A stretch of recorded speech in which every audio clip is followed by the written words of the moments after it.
Vamos abrir nossas Bíblias em Lucas 24. Acho que eu vou na Bíblia aqui, porque os meus 6 graus com óculos, acho que não vai.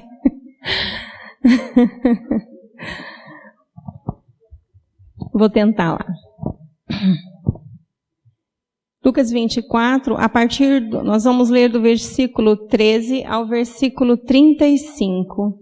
Tá? Nesse mesmo dia, iam 2 deles para uma aldeia chamada Emaús, que distava de Jerusalém 60 estádios. E iam comentando entre si tudo aquilo que havia sucedido. Enquanto assim comentavam e discutiam, o próprio Jesus se aproximou e ia com eles. Mas os olhos deles estavam como que fechados, de sorte que não o reconheceram. Então ele, Jesus, lhes perguntou: que palavras são essas que, caminhando, trocais entre vós? Eles então pararam tristes. E um deles, chamado Cleopas, respondeu-lhe: és tu o único peregrino em Jerusalém que não soube das coisas que nela têm sucedido nesses dias? Ao que ele lhes perguntou: quais? Disseram-lhe: as que dizem respeito a Jesus, o Nazareno, que foi profeta, poderoso em obras e palavras diante de Deus e de todo o povo. E como os principais sacerdotes e as nossas autoridades o entregaram para ser condenado à morte e o crucificaram. Ora, nós esperávamos que fosse ele quem havia de remir Israel. E, além de tudo isso, é já hoje o 3º dia desde que essas coisas aconteceram. Verdade é também que algumas mulheres do nosso meio nos encheram de espanto, pois foram de madrugada ao sepulcro e, não achando o corpo dele, voltaram, declarando que tinham tido uma visão de anjos que diziam estar ele vivo. Além disso, alguns dos que estavam conosco foram ao sepulcro e acharam ser assim como as mulheres haviam dito. A ele, porém, não o viram. Então ele lhes disse: ah, nécios e tardios de coração para creres tudo o que os profetas disseram. Porventura não importa que o Cristo padecesse essas coisas e entrasse na sua glória? E, começando por Moisés e por todos os profetas, explicou-lhes o que dele se achava em todas as Escrituras. Quando se aproximaram da aldeia para onde iam, Emaús, ele fez como quem ia para mais longe. Eles, porém, o constrangeram, dizendo: fica conosco, porque é tarde e já declina o dia. E entrou para ficar com eles. Estando com eles à mesa, tomou o pão e o abençoou, e, partindo, lhe dava. Abriram-se-lhes então os olhos e o reconheceram. Nisto ele desapareceu de diante deles.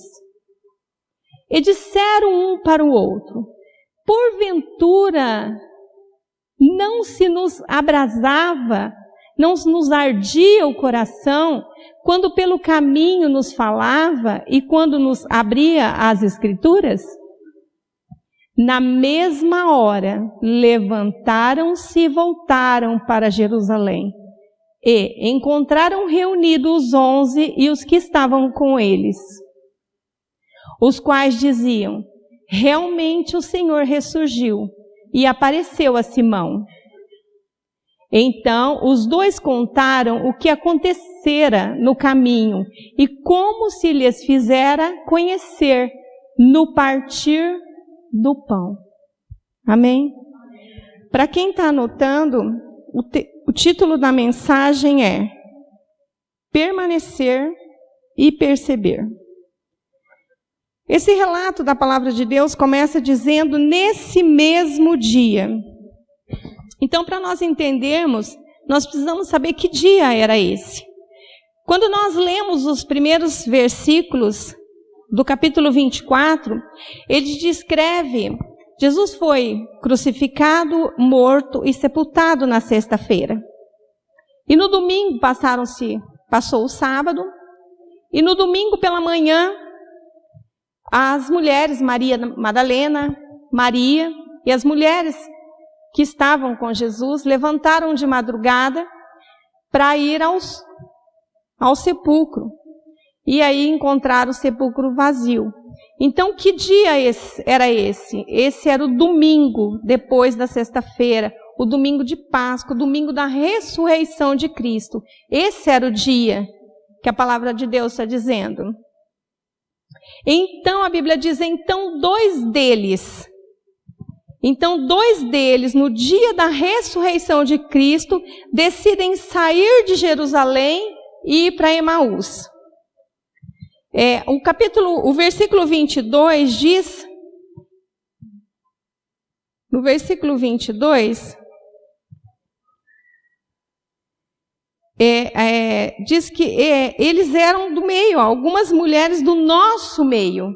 Então, esses dois homens, eram dois homens que estavam com os 11 apóstolos, eles estavam com Jesus, porque o próprio relato do capítulo 24 diz, eles estavam junto com esse povo. Então, eram dois homens que estavam na crucificação, eram dois homens que viram a crucificação de Cristo e estavam com os 11 apóstolos. Então, no dia da ressurreição de Cristo, eles decidem sair de Jerusalém e ir para Emaús. Primeiro ponto, permanecer. Esses dois homens eram judeus. Eles eram judeus. E como judeus, o pastor Fabiano nos ministrou aqui, uns meses atrás, como um menino judeu, e a palavra de Deus também, a gente vê na palavra de Deus, como um menino, uma criança do povo de Deus, os israelitas, a palavra de Deus diz que eles eram ensinados na palavra, no caminho, na mesa, em todo o tempo eles eram ensinados na palavra de Deus. E então esses dois homens, como judeus, eles sabiam o significado de Jerusalém. Eles sabiam o significado do que era permanecer em Jerusalém. E nesse momento de que as mulheres já tinham voltado com esse relato, eles mesmos dizem isso para Jesus. Nesse momento, com tudo que eles tinham ensinado, aprendido, nesse momento, eles decidem, isso está no versículo 25, relata isso, que Jesus diz que eles são nessos e tardios de receber, de crer em tudo que os profetas tinham dito. Então Jesus sabia que eles eram judeus ensinados, porque Jesus fala para eles, vocês cresceram ouvindo tudo que os profetas falaram a meu respeito. Então esses homens sabiam que tudo que eles tinham assistido e visto nesses dias era o que eles tinham aprendido. E nesse momento eles resolvem sair de Jerusalém e eles resolvem ir para Emaús. Então, Jerusalém. Se eu entrar numa mensagem sobre Jerusalém, dá um estudo, Mas Jerusalém, a provável primeira menção de Jerusalém na Bíblia está em Gênesis 14, 18 e 19. Ora, Melquisedeque, rei de Salém, trouxe pão e vinho. Vamos repetir o que Melquisedeque trouxe? Pão e vinho. Pois era sacerdote do Deus Altíssimo, 19, e abençoou a Abraão, dizendo: bendito seja Abraão pelo Deus Altíssimo, o Criador dos céus e da terra. Eu não vou entrar em Melquisedeque, mas aqui, nessa passagem de Gênesis, o sacerdócio terrestre ainda não tinha sido instituído. E a palavra de Deus diz que o sacerdote do Deus eterno. Mas se vocês querem saber mais quem é Melquisedeque, marca um bate-papo de Bíblia com o pastor Fábio à tarde aqui, que ele gosta bastante também. Mas o que eu quero dizer mais é sobre o rei de Salém. Salém, na antiga tradição judaica, Salém é Jerusalém. Então, o sacerdote do Deus Altíssimo vem a Abraão e abençoa ele em Jerusalém com pão e vinho. Então, a aliança feita em Jerusalém. Olha o que está escrito em Jeremias 31 e 32, o versículo, a parte A. Jeremias 31, 31. Vou ler aqui na minha versão. Vem dias, diz o Senhor, em que farei uma aliança nova com a casa de Israel e com a casa de Judá, não conforme a aliança que eu fiz com seus pais no dia em que os tomei pela mão para tirar da terra do Egito. Então, esses dois, eles sabiam da aliança de Deus com Jerusalém. Eles sabiam da importância que era estar em Jerusalém. Que Jerusalém representava como a capital de Israel, a cidade da aliança. No tempo de Davi, ela era chamada Cidade Santa, Sião, Cidade de Deus. Davi faz uma declaração de amor linda a Jerusalém no Salmo 137, 5. Se eu me esquecer de ti, ó Jerusalém, esqueça-se a minha destra da sua destreza. Apegue-se-me a língua ao céu da boca, se não me lembrar de ti, se eu não preferir Jerusalém à minha maior alegria. Então Davi, um homem segundo o coração de Deus, sabia o significado de Jerusalém. Imagina para um guerreiro perder a destreza da sua mão, da sua destra, né? Então, um judeu, um homem criado dentro da lei dos profetas, como esses dois foram criados, sabiam o significado do que era permanecer em Jerusalém. Então, permanecer em Jerusalém é permanecer no lugar de comunhão com os irmãos, no lugar onde flui a salvação de todos os homens e no lugar da aliança, da promessa. E hoje, qual é esse lugar hoje? O lugar de comunhão com os irmãos, o lugar onde flui a salvação, o lugar da aliança, que Deus tem aliança. Esse lugar é a igreja, o corpo de Cristo. Amém? Aí você vai falar assim: Beth, você está fazendo uma analogia, quer dizer, você está fazendo uma comparação. Então vamos ver o que a palavra de Deus diz a respeito disso. Em Efésios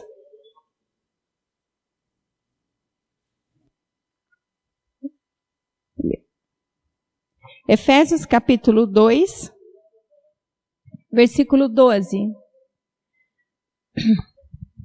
Estáveis naquele tempo sem Cristo, separados da comunidade de Israel. Então aqui está falando de um tempo a qual nós não tínhamos Cristo, nós não estávamos em Cristo. E estranhos às alianças da promessa, não tendo esperança e sem Deus no mundo. Mas agora, em Cristo Jesus, vós, que antes estáveis longes, já pelo sangue de Cristo chegastes perto. Porque ele é a nossa paz, o qual de ambos os povos, judeus e gentios, de ambos os povos, fez um. E derrubando a parede de separação que estava no meio, na sua carne desfez a inimizade. 15. Isto é, a lei dos mandamentos contidos em ordenanças, para criar em si mesmo, em Jesus, dos dois povos, os judeus, que esses homens eram, e nós, os gentios, em si mesmo, dos dois, um homem, assim fazendo, 16, e pela cruz reconciliar ambos com Deus em um só corpo, tendo por ela matado a inimizade. Então ele reconcilia esses dois povos em um só corpo. E qual é esse corpo? O corpo de Cristo. E quem é o corpo de Cristo? A igreja. Então não é uma analogia, não é uma comparação.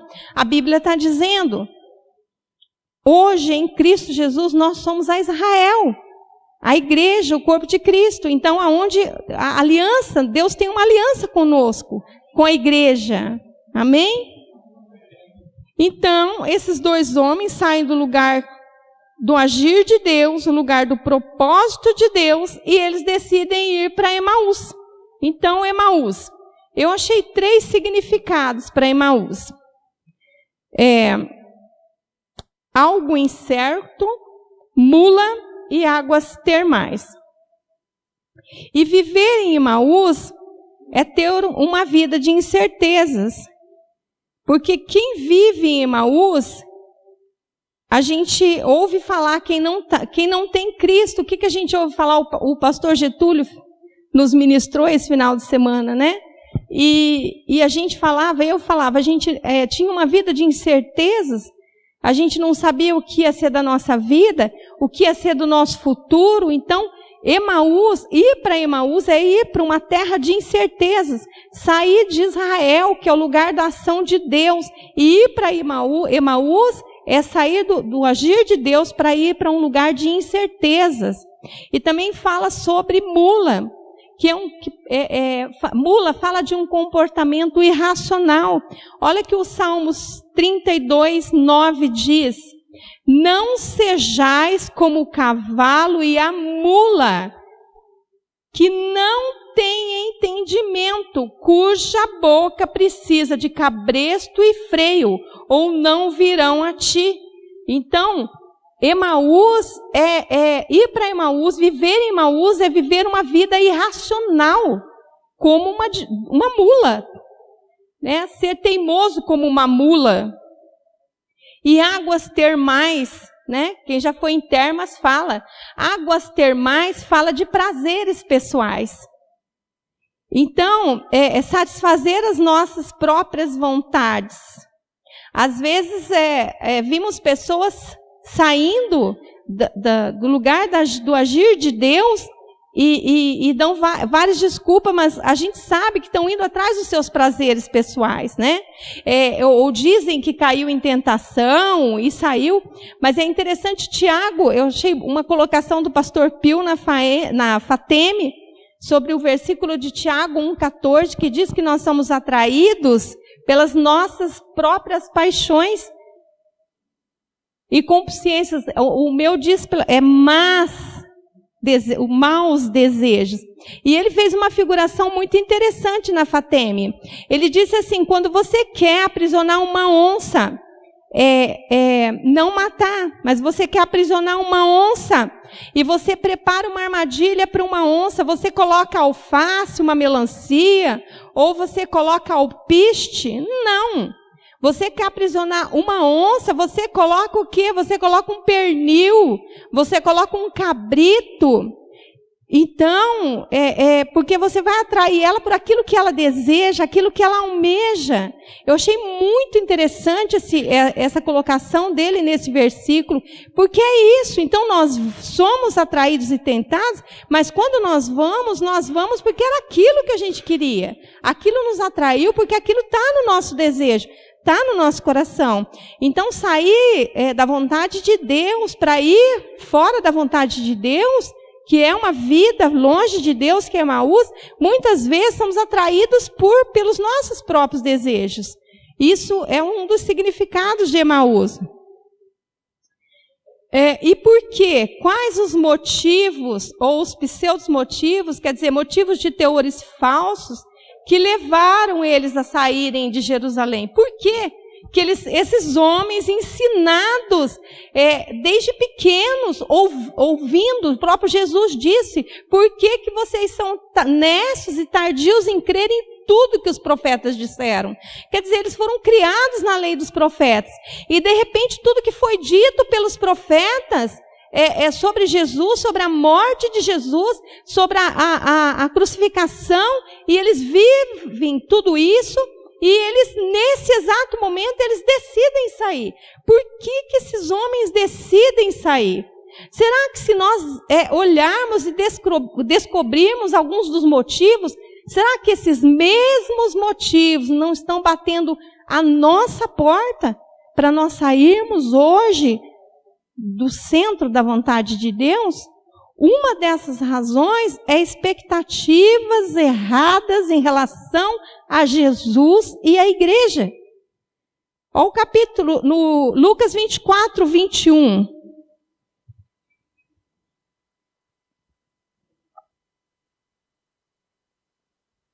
Lucas 24, versículo 21.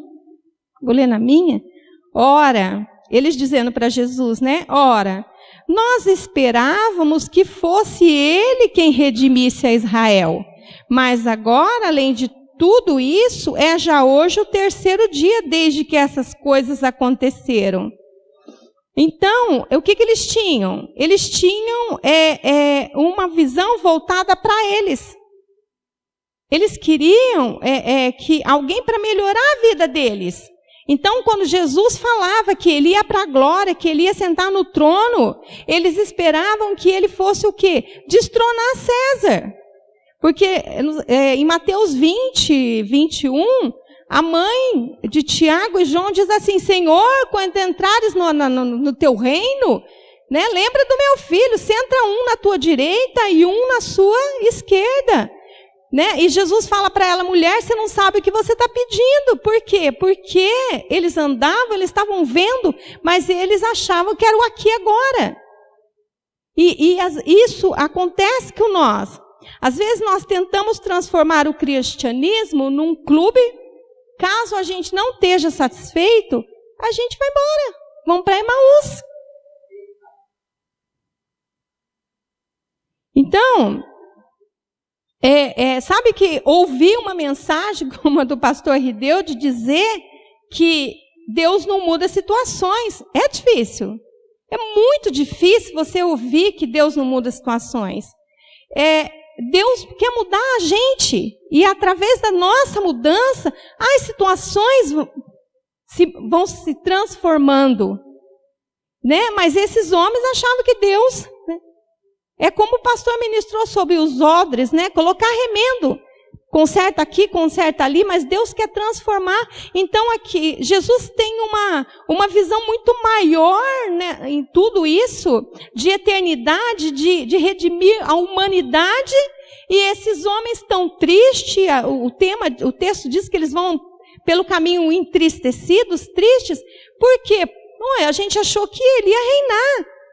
Então, essa é uma das coisas. A gente tem ter uma visão errada de Jesus e da igreja é uma das coisas que bate a porta da gente para que a gente abandone a igreja, abandone o lugar da ação de Deus. Amém? Nós precisamos olhar para Cristo e colocar expectativas reais nele. E a gente, embora Cristo quer assim, que a gente tenha uma vida boa aqui na terra, mas a gente precisa entender que nós não somos dessa terra.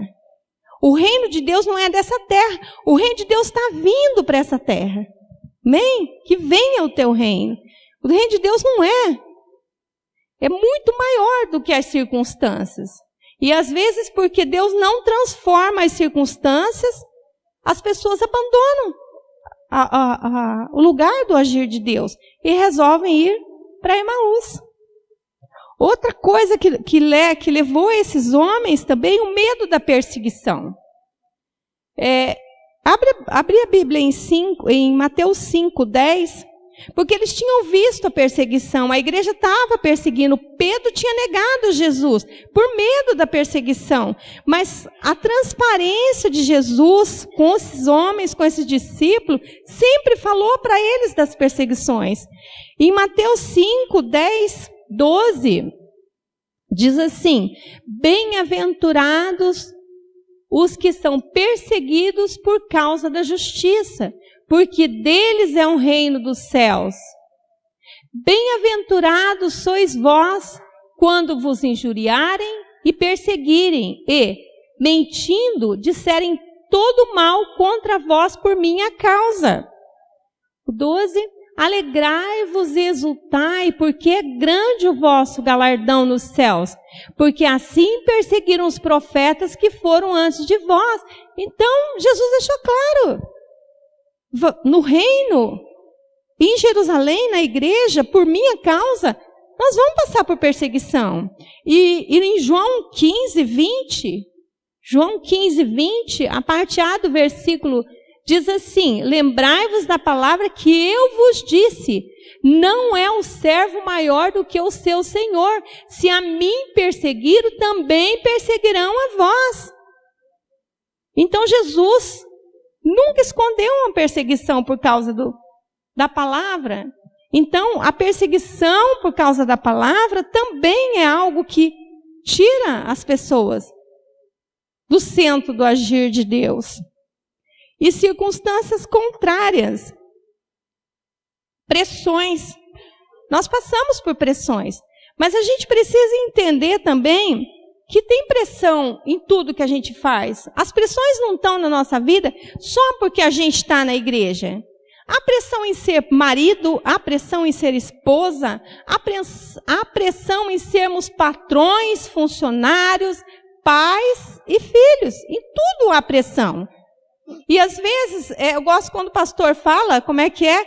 Pega a sua vida e toma as rédeas, né? É uma linguagem aí antiga, né? Mas tudo bem, tem alguém que me chama de senhora idosa. Toma as rédeas da sua vida, entende? Então, assim, precisamos tomar as rédeas da nossa vida, entender que tem coisas que fazem parte. As pressões fazem parte. As pressões não podem nos levar a abandonar o agir de Deus. Porque a gente vai passar por pressão. Tudo tem pressão na vida. Então, nós passamos por pressão. E, às vezes, no momento de pressão, nós ouvimos cristãos dizer assim: eu estou com vontade de abandonar tudo. E, infelizmente, uma grande parcela abandona. Eu não estou aguentando a pressão, eu vou abandonar tudo. E eles acabam abandonando. E aí a gente começa a pensar: e João Batista? Se João Batista tivesse desistido, né? Ele veio preparar. Ele comia mel e gafanhoto, as roupas dele eram horríveis, né? Ele foi preso, ele foi decapitado, ele veio preparar o caminho. Então, foi fácil para ele? Não. E se ele tivesse desistido? Ele não desistiu, né? E o apóstolo Paulo? E se o apóstolo Paulo tivesse desistido? Eu não sei quanta parcela aqui da Bíblia a gente não teria em mãos, né? O pregador dos gentios? Talvez, é claro que Deus, né? Mas, vamos dizer assim, olhando para o contexto da Bíblia, a palavra de Deus não tinha chegado para o gentil, o pregador dos gentios. Mas apóstolo Paulo passou por pressões? Vamos ver um pouquinho aqui em 2 Coríntios, capítulo 11, um pouquinho do que o apóstolo Paulo passou. Versículo 24 até o 27. dos judeus, 5 vezes recebi 40 açoites. Multiplica aí. 40 açoites menos 1. 3 vezes fui açoitado com varas. 1 vez fui apedrejado. 3 vezes sofri naufrágio. 1 noite e 1 dia passei no abismo. Em viagens, muitas vezes em perigos de rios, em perigos de salteadores, em perigos da minha raça, em perigos dos gentios, em perigos na cidade, em perigos no deserto, em perigos no mar, em perigos entre falsos irmãos. Então, o apóstolo Paulo passou muito em trabalhos e fadiga, em vigília muitas vezes, em fome e sede, em jejum muitas vezes, em frio e nudez. E tinha motivo, né, se fosse por pressões. E se o apóstolo Paulo tivesse fugido, ido embora da presença de Deus, ele passou por pressões físicas, pressões emocionais, na alma, perseguição entre irmãos, né? Então, irmão, às vezes nós temos, por questões de temperamentos e tantas coisas, nós passamos pressões, perseguições dentro da igreja. O próprio Davi falou, né? Ai, se fosse um estranho, o meu inimigo, né? Mas o inimigo dele era o mentor dele, era a autoridade espiritual dele. Então, isso não é motivo. A Bíblia é muito transparente quanto a isso. Então, e se Jesus? E se Jesus tivesse desistido? Porque no Getsemane, ele ora para o Pai. Sabe, uma vez ministrando no encontro sobre a cruz, eu li um pouco do que o suar sangue. Vocês, eu acho que a maioria, assim, já no momento de nervoso, né, às vezes fala, nossa, eu tô suando frio de nervoso, né, de uma pressão. Agora você imagina essa pressão chegar a suar sangue. E Jesus pede ao Pai, Pai, se for possível, afasta de mim, que eu não seja necessário que eu passe. Então Jesus teve um momento de pressão grande. E se ele tivesse cedido? Era a humanidade. Era a nossa remissão. Era o meu preço, era o nosso preço. E se ele tivesse? Por causa da pressão que ele chegou a suar sangue, a Bíblia diz. E eu e você? E se você e eu desistíssemos agora? Talvez você seja o único sacerdote da sua casa. Talvez você esteja aqui e você seja a única referência de Cristo para o seu pai, para a sua mãe, ou pai para os filhos. Talvez você esteja passando por todas essas pressões. Talvez essas decepções e essas situações estão batendo a sua porta. E talvez você esteja recebendo setas na sua mente, dizendo, eu vou desistir. Eu vou abandonar tudo. Mas e se você abandonar? Qual a consequência disso? Os teus liderados, lá no teu trabalho, às vezes eu ou você talvez sejamos a única referência do nosso meio. E se a gente abandonar, quantas pessoas Deus tem um projeto de salvação através das nossas vidas. E às vezes, por causa das pressões, tantas vidas, nós vemos famílias destruídas. Mães, pais que não aguentam as pressões e saem. E infelizmente a gente tem relato de tantas pessoas que já tiveram aqui e as pressões vieram com filhos pequenos, eram únicos sacerdotes dos seus lares e retrocederam. E onde estão seus filhos hoje? É uma perdição atrás. Infelizmente. É claro que a gente passa. Aí você pergunta, Beto, você passa por pressões? Meu Deus, né, Lídia? Eu passo. Muitas pressões. né? Às vezes eu encontro alguma irmã e falo, nossa, Beto, você está sempre rindo, sempre brincando, né? O Senhor me chamou, isso não é hipocrisia, né? Me chamou para eu ter alegria no Espírito.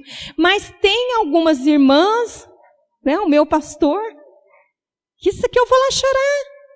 Que eu choro, tem hora que a pressão é muito grande. É muito grande. Às vezes eu me sinto Elias. Eu não sei se a Lígia lembra, mas a maior pressão foram 2 dias, né? Não mais que isso na caverna mesmo, assim, né? Então, às vezes eu falo assim, não dá vontade de ficar na cama. A Lígia ainda brinca, dá vontade de ficar debaixo da cama. E, Beta, você não sente vontade de ir para Emaús? Eu não sinto. Sabe por quê, irmãos? Porque eu vim de lá.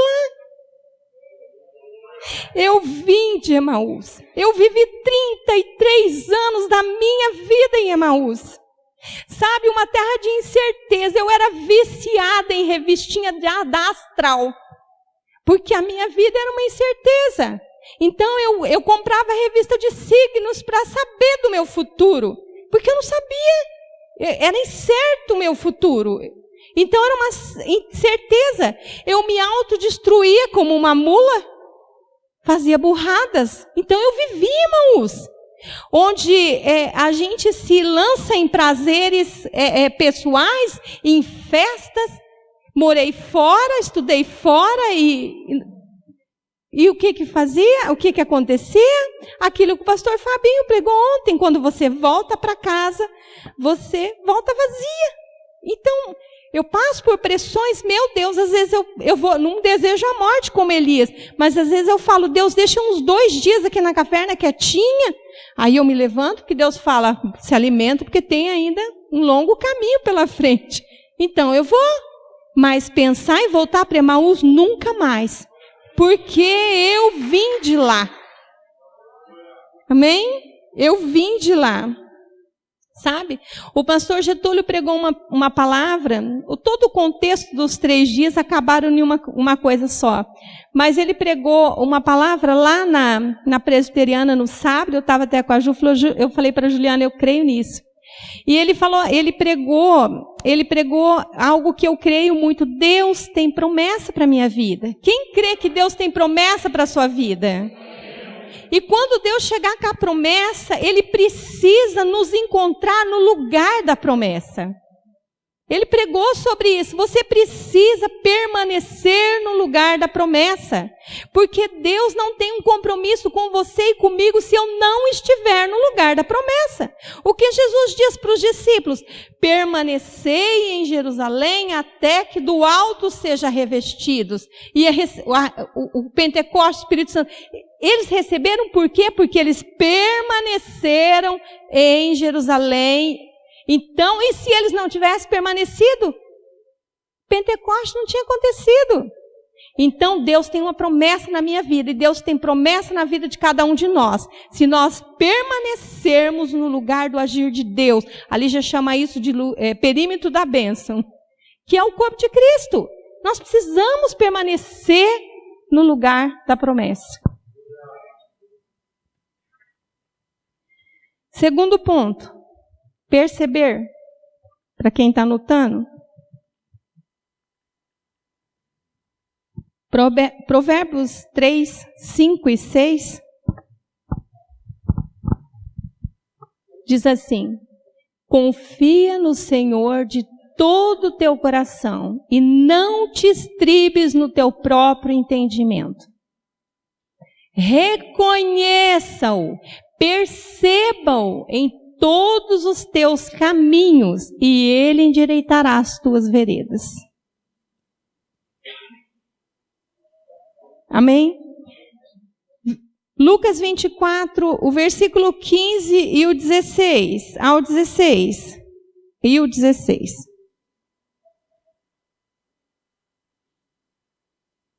Vou ler aqui na minha Bíblia, tá?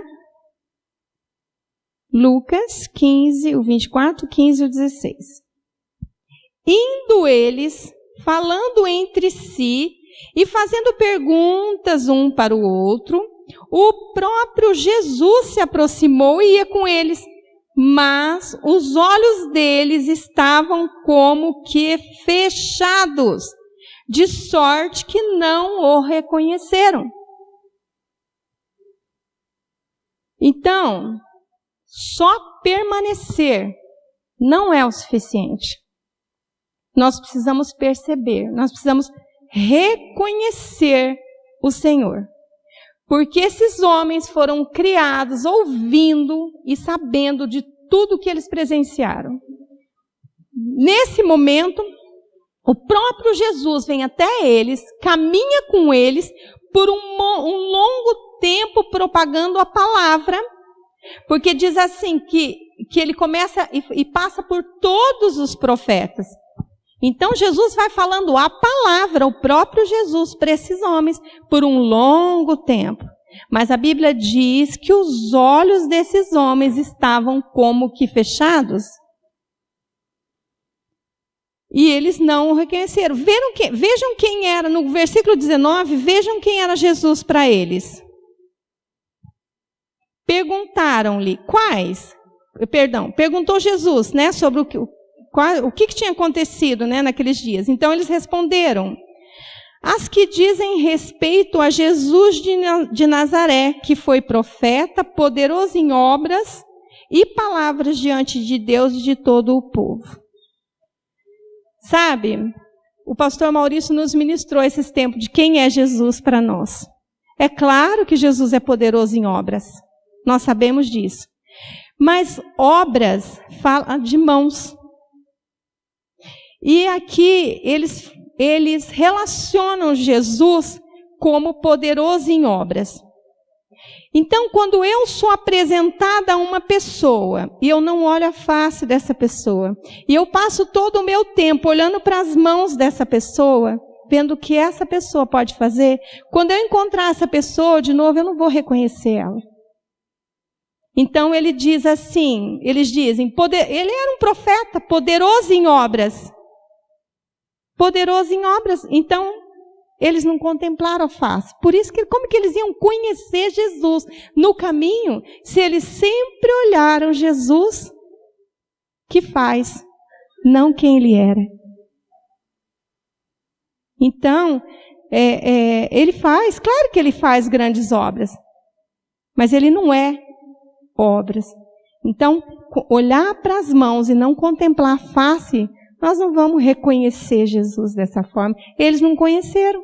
Por quê? Porque para ele, lembra lá, quando as mulheres, deixa eu ver se eu anotei aqui o versículo, Mateus 16, 14 e 13 e 14. Tendo Jesus chegado às regiões da Cesareia de Filipe, interrogou os seus discípulos, dizendo: quem diz os homens ser o Filho de Deus? Responderam eles: uns dizem que é João o Batista, outro Elias, outros Jeremias e alguns dos profetas. Andavam com ele e viam ele como um dos profetas. Possivelmente esses homens eram um desses. Então não contemplaram, não reconheceram Jesus na sua caminhada. Aprenderam sobre Jesus, mas não ouvir a palavra é imprescindível. A Bíblia diz: como crerão se não tem quem pregue? A fé vem pelo ouvir. Então, ouvir a palavra é imprescindível. Mas não só ouvir.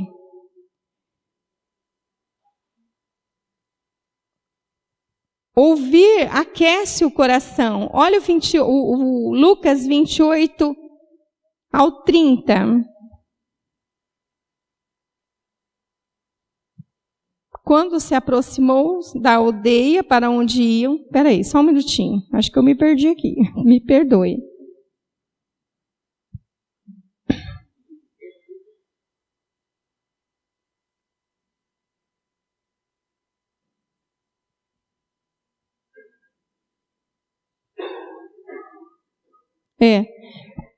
A palavra, ele diz aqui que quando eles caminhavam pelo caminho, não nos ardia o coração. Então a palavra é imprescindível, porque a palavra arde o coração. No 32, disseram um para o outro, não ardia em nós o nosso coração, quando pelo caminho nos falava e nos abria a palavra? Então a palavra arde o coração. Amém? Aí em Lucas 10, então, eles ouviram a palavra, ardeu o coração ao ponto, a palavra ministrou o coração deles ao ponto de eles não reconheceram Jesus. Mas a palavra falou de uma forma no coração deles que quando chegou perto de Emaús, Jesus fez como que ia deixar eles. E eles constrangeram Jesus. Não fica com a gente, já é tarde. Vem ficar com a gente. E Apocalipse 3:20 diz assim: eis que estou à porta e bato. Se alguém ouvir a minha voz e abrir a porta, entrarei em sua casa e com ele cearei e ele comigo. E é isso que eles ouviram Jesus. Então, o primeiro passo, nós estamos aqui ouvindo Jesus. Então, o primeiro passo é ouvir. Então, a palavra é imprescindível. Então, nós precisamos ouvir, mas há um segundo passo a ser feito. Abrir a porta e convidar ele para ceiar com a gente. Bem, então, esses homens ouviram a palavra, agora essa palavra mexeu com eles não reconheceram Jesus, mas eles não deixaram Jesus partir. Eles chamaram Jesus para ceiar com eles. A palavra fez a diferença. E nós precisamos ouvir a palavra de Deus. E nós precisamos reconhecer a palavra de Deus. Nós estamos falando de perceber. Nós precisamos reconhecer a voz de Deus nos nossos pastores. Nós precisamos perceber Deus na vida dos nossos líderes, mesmo que eles sejam um comedor de arroz e feijão. Amém?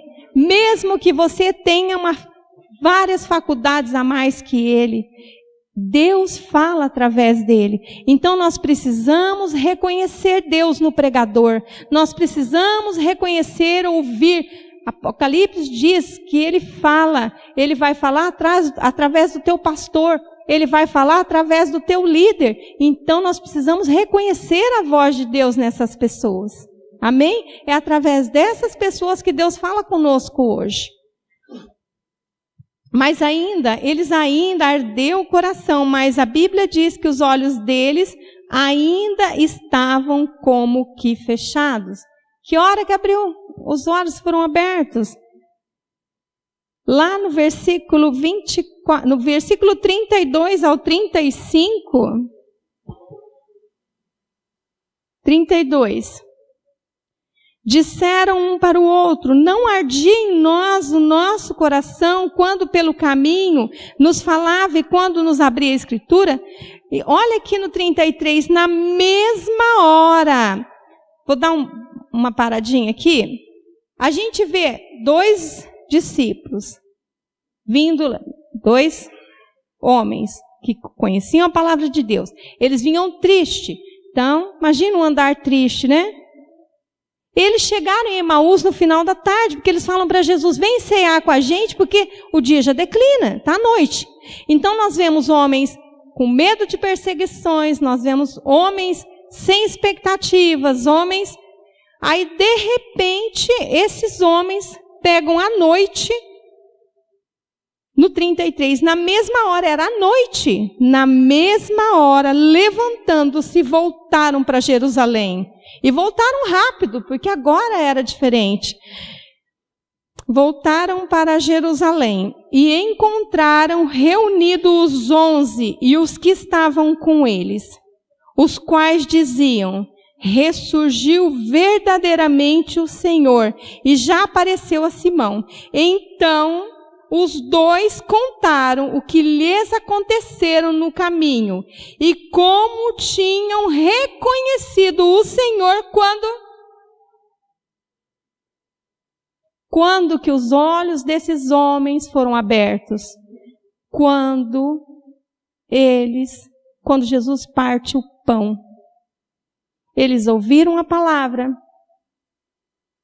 eles andaram com Jesus, mas a Bíblia diz que os olhos deles foram abertos quando Jesus partiu o pão. Abra sua Bíblia em João 6:47.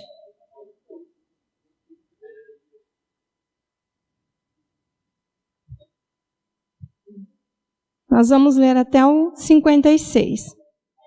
Jesus diz: em verdade vos digo, quem crê em mim tem a vida eterna.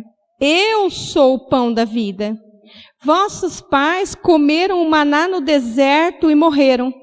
Mas aqui está o pão que desce do céu, do qual se o homem comer não morre. Eu sou o pão da vida que desceu do céu. Se alguém comer deste pão, viverá para sempre.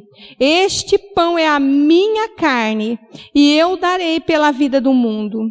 Então os judeus começaram a discutir entre si, como nos pode dar este homem a sua carne a comer? Jesus lhe disse: em verdade vos digo que, se não comeres a carne do Filho do Homem e não beberes o seu sangue, não tereis vida em vós mesmos.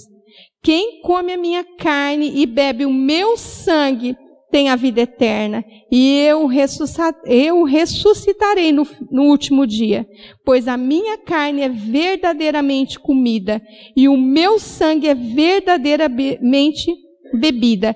Quem come a minha carne e bebe o meu sangue permanece em mim e eu nele. Por que os olhos fechados, nós às vezes oramos muito? Porque a Bíblia diz que os deuses desse século, do mundo, cegaram o entendimento do homem. E nós, como igreja, oramos muito para que os olhos lá de fora sejam abertos. Mas aqui nós estamos falando de dois homens de dentro, com os olhos fechados. E olhos fechados fala de morte. Porque os antigos diziam, quando alguém morria, né? Fulano fechou os olhos. Eles fechou os olhos. E nós somos o que comemos, não é isso? Os nutricionistas falam que o nosso corpo é o que nós comemos, o nosso espírito é o que nós comemos. Hoje é um dia de ceia, mas se nós comermos aquele pão como pão, que é o maná, Jesus disse: se vocês comer como seus pais comiam, como pão e como suco de uva, isso é morte. Jesus está dizendo: comam de mim. Vocês querem viver, quer ter olhos abertos? Se alimente de mim. Eu e você, temos que ser um só. Então nós somos o que nós comemos. E Jesus está dizendo isso. Então os olhos desses homens abriram quando? Quando eles se alimentaram de Cristo. Quando Cristo partiu o pão e eles comeram. Então foram um só. Então aí os olhos abriram. Só assim os olhos são abertos. Mas você sabe o que mais me constrange nessa mensagem?